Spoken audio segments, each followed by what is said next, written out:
Do you remember why you joined the crew team?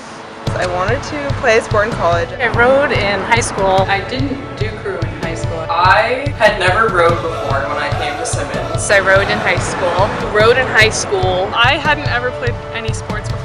One of the reasons I went to Simmons was for the crew team and being right on the Charles and Boston and everything. When applying for colleges, no idea where I wanted to go or what I wanted to study, but I knew that I wanted to row. They talked it up. I got to see all the stuff. I was like, all right, okay, I'll go to Simmons. My mom was like, great, do you need to see the rest of the campus or anything like that? I'm like, nah, I'm sold, let's go. I thought college is all about trying a new thing. You know, I was hooked, and I was one of the very few people who went out to be a coxswain. So I stayed with it, and I'm forever grateful that I did. She had to make some tough decisions. The real team feel and the entire program really drew her to Simmons, so she kept thinking about it. And one of the key factors in that decision was Nikolai, the coach. We weren't the Sharks, we were the new kids on the block. People were just surprised to see us show up at races, and we did. And we actually did really well. We just kept kind of putting our nose to the grindstone and getting a little bit better every year. There were over 100 people, I think, who started out. We wound up probably somewhere in the 30s. We decided we were going to do it, and we were going to stick to it, and we were going to help each other get there. Favorite race was when we won the ECACs, gold medals and big grins on our face. We all jumped in the water after we threw in our toxins. Was pretty much the best memory of all time. One of my favorite parts was our freshman crew, and we came in third place at the Dadvale Regatta. Very exciting. We kind of took it right at the end. We were against Mount Holyoke and UVM. We were sprinting back and forth with UVM, and they were beating us by an entire full length. Our bow was barely on our stern. The last 300 meters of the race, we just did something and came back, and we got ahead of them by just a few inches, then we won. We weren't even out of the boat yet, we were screaming, we were so excited. Janelle had this idea that it would be fun to do for our 20th. It was also the 50th of the head of the Charles, and people flew in from Texas and Pittsburgh and all over, and we kind of came together for that weekend. And most of us hadn't been in a boat since college, so definitely an interesting time. Cheers to my team. This was the boat from undergrad, so that was really fun. We had so many crazy things happen. Some of them have nothing to do with competition. Like, we were invited to a party down at the Coast Guard. And we had to bring a jug of our river water. So here we go with our coach. This is a coach-supported activity, mind you. Which went into a bathtub full of punch. And we drank punch the rest of the evening out of river water. So the Charles River goes far and wide. That goes down for me as a fond memory. We did not have uniforms, so Melissa Mack quickly cut a silkscreen, and we got 600 shirts silkscreen so that we could sell shirts to raise money because we didn't really have a budget. So she and I went to pick them up. We were just so excited to get them. When we got to the shop and we saw what 600 t-shirts looked like, we were a bit taken aback. So we had to lug all of these t-shirts that were in garbage bags by take them back to Simmons. And we wore our shirts with pride. This was the stern four of the 8 that went to Dadvale. Pat Kernan was our coach at the time, and she suggested that we take our chances at the Division I Nationals. We got there, we looked around, and we thought, oh geez, we've made a terrible mistake. We're gonna get killed. We're out on the water, warming up or whatever we were doing. We were coming back to the dock. Someone was on the dock and she said, oh geez, where are you guys from? Squiggly U? So of course we're like, Simmons College in Boston, and of course no one had ever heard of us. We proceeded to win each of our heats, and in the semifinals, 1,000 meters in, way ahead, Laura jumped her slide. And I yelled back, can you fix it? No. And poor Laura was just arms and back only.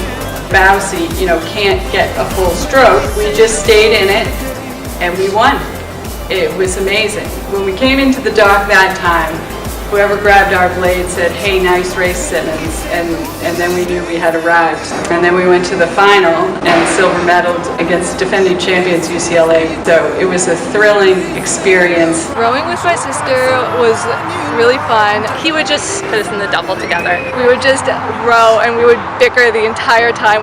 I was always steering and yelling at Melissa to go like harder on port, harder on port. We would row past our boat, just hear us screaming at each other. I was supposed to meet Jen Coulter to run to practice together. Jen was sitting on the sidewalk against the mailbox, sound asleep. I said to wake her up so we could run to practice together. And what other team would that happen on except for a rowing team? Sometimes on mornings it was really cold, and one of the things that we used to see was the temperature on top of the old Coca-Cola building over in Alston. And sometimes it was better not to know what the temperature was. Judy and I were just delighted when we found that Kim was going to Simmons and the fact that she was going to be a rower. We knew that sports really did a lot, met lots of great friends, had a wonderful time going to every river that there was. I wanted to do this gala because I know how much the crew community meant to me in my college career. I definitely want people to experience that. It's so amazing to have my crew team now. You know, when one of my teammates' husband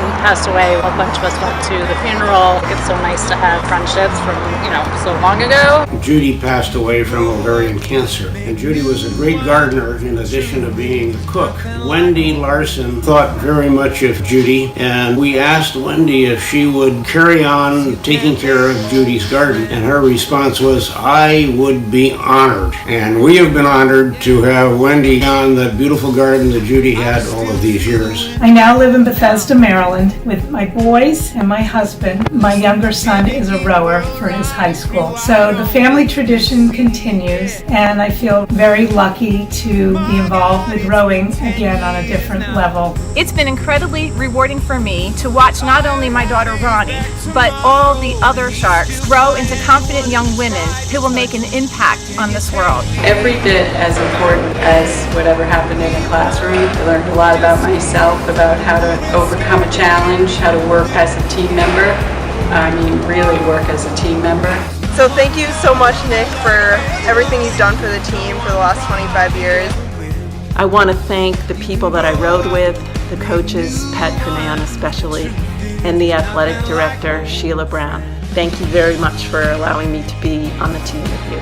To Nick and Naomi, thank you so much for my Simmons experience. Carol Jean, she was fabulous. She took a bunch of people who knew nothing about rowing, and she made us a team. I'd like to say thank you to Coach Nick for leading by example. You inspire strength in your rowers, in mind, in body, and spirit. Sheila Brown, Pat Kernan, Mary Jo, Barb, everybody who got us to the places we got. I want to thank all my coxswains, the good and the bad. Kevin Courtney and Pat Coran, and it was just a great experience. Thank you. Amen. Sheila Brown, who was the athletic director at Simmons, but she embodied women's athletics in a way very few other people do. And of course, Pat Kernan. It's hard to put it into words, when you have somebody who gives of their time, so that you can learn something new and do something new and push yourself in a way. She obviously couldn't have been doing it for the money, and the hours stink, and she's out in a launch in the freezing cold. That just means a lot to me, and I'll always have a deep fondness for Pat and Kevin for being such great coaches.